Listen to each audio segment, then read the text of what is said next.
darating sa Ama, hindi sa pamamagitan ko. Ang mabuting balita ng Panginoon. Pinupuri ka namin ng Panginoon Kristo. Marami ang pangyarihan, ikamigay ng langit at lupa. Sa iyong kapasyapig at tiwala mo sa mga tao ang dapat yung panas sa ibig na ito. Pagkalo mo sa mga maglalakbay sa pamamagitan ng sasakyan ito, ang paglingat sa aligtasan ng lahat. Sa kanyang pagpuparoon sa gawain man o pag-ilibang, iyong ipadama sa Kristo yung kasama sa daan, bilang Panginoon na bubuhay kasama ng Espiritu Santo magpatawala hanggan. Amen. Amen. Manalangin, manalangin.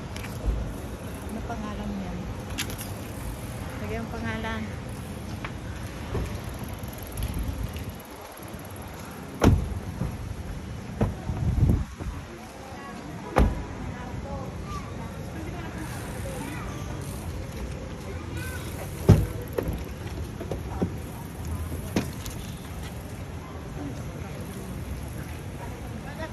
Sa ano, tatay mo?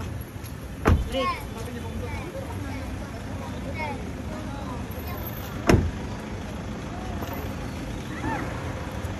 Walati sa Ama, sa Anak, sa Espiritu Santo, parang kaunang-una na napakailanman nagpatawala hanggan. Amen. Pangalan ng Ama, ng Anak, sa Espiritu Santo. Amen. God bless po, ingat po kayo. Salamat po. Salamat po.